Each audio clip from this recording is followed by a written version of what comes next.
बोलिए श्री वृंदावन बिहारी लाल की जय। बोलिए श्री लाडली सरकार की जय। बोलिए श्री वृंदा महारानी की जय। बोलिए श्री भागवत महापुराण की जय। हरे कृष्णा।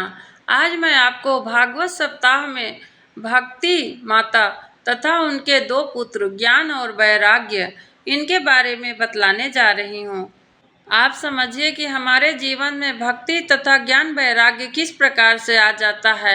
इसके लिए भक्ति माता से हमें प्रार्थना करनी होती है कि हे भक्ति माता, आप हमारे घर में निवास करिए, सभी हमारे परिवारजन भक्ति मार्ग पे चलें। मैंने जो कथा कल सुनाई थी आप सभी को, वह आत्मदेव तथा उनके दो पुत्र, एक गौकर्ण और दूसरा धुंधकारी। यदि आप कल का वीडियो नहीं देखे होंगे तो जरूर देखिए, बहुत सुंदर कथा है। आज की कथा की ओर चलते हैं। श्रीमद् भागवत में लिखा हुआ है कि भक्ति तथा उनके पुत्र ज्ञान और वैराग्य, जब कलयुग का प्रारंभ हुआ तब भक्ति माता तो युक्ति के रूप में थी, परंतु उनके दो पुत्र ज्ञान तथा वैराग्य वो एकदम बूढ़े हो चुके थे। जब कलयुग की शुरुआत हुई तो पृथ्वी पर अनेक प्रकार के गलत काम होने लगे और सब ऋषि मुनि घबराने लगे। यह सब देखकर नारद जी पृथ्वी पर आए और सभी का हाल देखने के लिए वो पृथ्वी में चारों तरफ जाने लगे। देखते हैं कि पाखंडी साधु का रूप धारण करके अपना घर भर रहे हैं और जो वास्तव में साधु हैं वह सब दुखी होकर अपने आप को छुपाने के लिए हिमालय पर्वत चले गए। अनेक अनेक प्रकार की कुरीतियां फैलने लगी। इस प्रकार जब नारद सब जगह देख रहे हैं तो उन्हें बड़ा दुख हो रहा है। घूमते घूमते नारद जी उसी यमुना के तट पर पहुंच गए जहां कभी श्री कृष्ण जी अपनी बाल लीलाओं के द्वारा सबको हर्षित करते थे। नारद जी वहां देखते हैं कि एक स्त्री जवान है और उसके दो आसपास में पुरुष लेटे हुए हैं जो एकदम वृद्ध अवस्था यानी कि एकदम बूढ़े और मरने वाली स्थिति में पड़े हुए हैं उसके पास, और वह स्त्री उनके ऊपर पंखा कर रही है। वो पुरुष मूर्छित अवस्था में हैं, इसलिए वो बार बार उनको मूर्छित अवस्था से बाहर निकालने का प्रयास कर रही है। फिर कभी वह स्त्री रोने लगती है उन्हें देखकर और पकड़कर, और उसी जवान स्त्री के आसपास सैकड़ों स्त्रियां पंखा झुकाते हुए उनके पास खड़ी हैं। यह सब देखकर नारद जी को बड़ा आश्चर्य हुआ। तब नारद जी उनके और पास जाकर पूछने लगे कि यहाँ क्या हो रहा है। तब सब स्त्रियां खड़ी होकर कहती हैं कि हम धन्य हैं जो आपके आज दर्शन हो गए, और सब विस्तार से बताती हैं। सबके बीच में जो जवान स्त्री बैठी थी वो बतला रही हैं, मेरा नाम भक्ति है प्रभु, ये ज्ञान और वैराग्य नाम के मेरे दो पुत्र हैं। समय के प्रभाव से इनका यह हाल हो गया है, और ये जो देवियां सभी पवित्र नदियां हैं जो मेरी सेवा कर रही हैं, लेकिन मुझे कोई सुख नहीं है। इसके बाद भी ये सब कलयुग का प्रभाव है। आप क्या मुझे बतला सकते हैं कि मेरे दुख का क्या कारण है। तब नारद जी कहते हैं, हे साध्वी, मैंने ज्ञान दृष्टि से इस कलयुग भक्ति ज्ञान वैराग्य का हाल जान लिया है। तुम्हारे पुत्रों को इस कलयुग में कोई नहीं पूछता है, क्योंकि सभी अधर्म मार्ग पे चलने लगे हैं।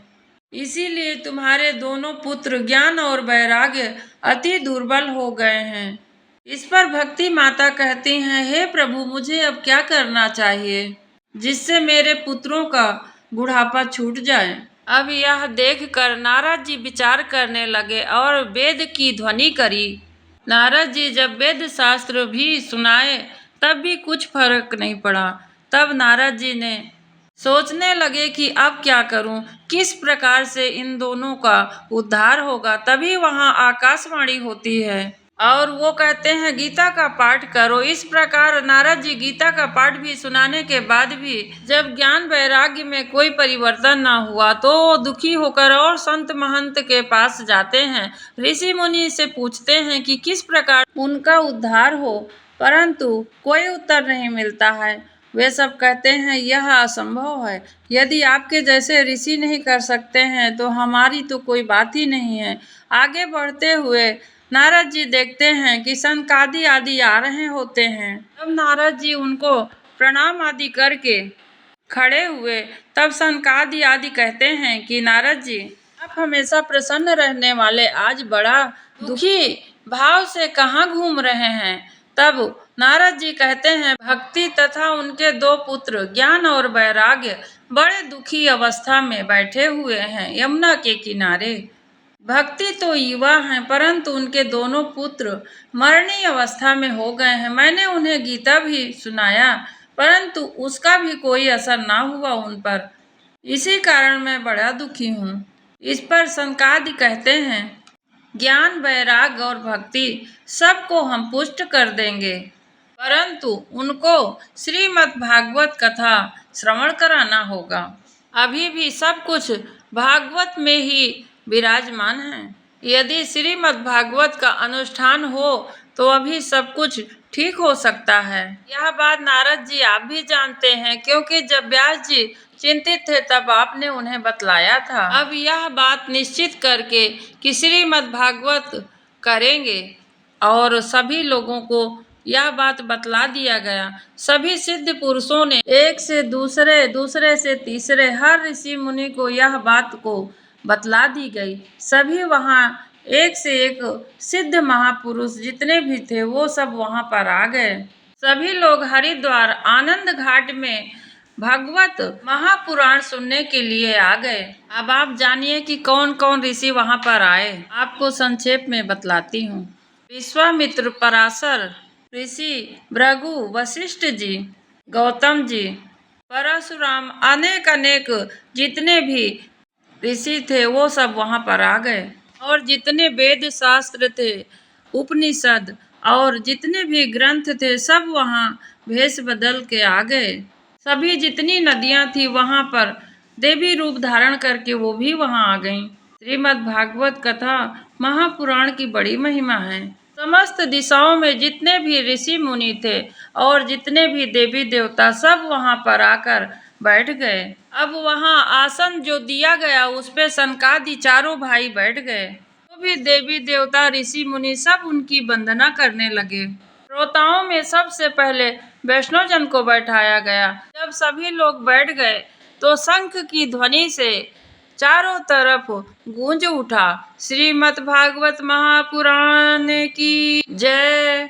ज्यों ही सनकादिक सुनाने लगे भागवत पुराण, त्यों ही सबके देखते देखते ही भक्ति माता तथा ज्ञान वैराग्य अलौकिक तेज से पुष्ट हो गए और सभी लोग वहां देखते रह गए। भागवत महापुराण में 18,000 श्लोक तथा 12 स्कंद। परमहंस सुखदेव जी इसके प्रवक्ता हैं। इनके सबसे पहले जो श्रोता बने वो राजा परीक्षित हैं। अनंत जन्मों का जब हमारा पाप नष्ट होता है तो हमें भागवत चर्चा सुनने का पुण्य मिलता है, और जब हम भागवत चर्चा सुनते हैं तो इसी जन्म में हमें भगवत प्राप्ति हो जाती है। बड़े भाग्य पायो सत्संगा, बिना प्रयास हो ये मोह भंगा। इसलिए हमें भागवत महापुराण का आश्रय अवश्य लेना चाहिए, क्योंकि अनेक अनेक शास्त्र हैं। हम कहाँ तक उन्हें पढ़ेंगे और उनके विधि से कहाँ तक चलेंगे। जीवन हमारा क्षण भंगुर है, पता नहीं शाम तक रहें ना रहें। परंतु यदि हमारी इच्छा हो जाए कि श्रीमद् महाभागवत पुराण एक बार जरूर सुनना चाहिए। चाहे कहीं हो रही हो आपकी, यदि नहीं हो पा रहा, सामर्थ्य नहीं है आप, तो कहीं हो रही तो उसका आनंद अवश्य लीजिए। आप इस प्रकार से समझिए कि सबका सार, सबका मूल श्री भगवान हरि हैं। उनकी ही उपासना, उनका ही नाम, उनका ही जप, उनका ही माला हमें करते रहना चाहिए।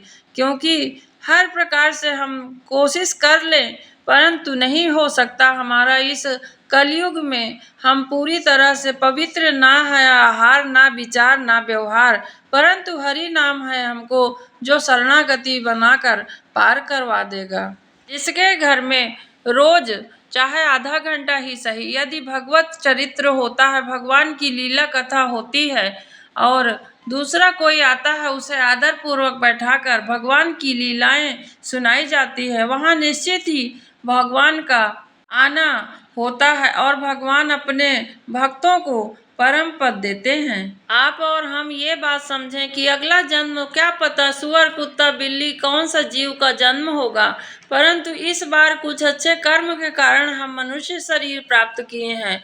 अगर ये गया तो सब गया, अब ले नसानी अब न नसइयो। अभी तक हमारा जीवन जैसा भी रहा हो, आज से दृढ़ संकल्प करके भगवान के नाम, भगवान की चर्चा और भगवान की कथाएं सुनते रहेंगे तो हमारा निश्चित ही भगवान उद्धार करेंगे। हजारों यज्ञ के द्वारा भी जो फल नहीं मिलता है, वो हमें हरि नाम के द्वारा मिल जाता है। इसमें हमारा कुछ लगता भी नहीं है। सोचिए कि मन में केवल भगवान का नाम ही तो लेना है, 5 पैसा भी हमारा खर्च नहीं हो रहा। किस बात की इतनी कंजूसी है?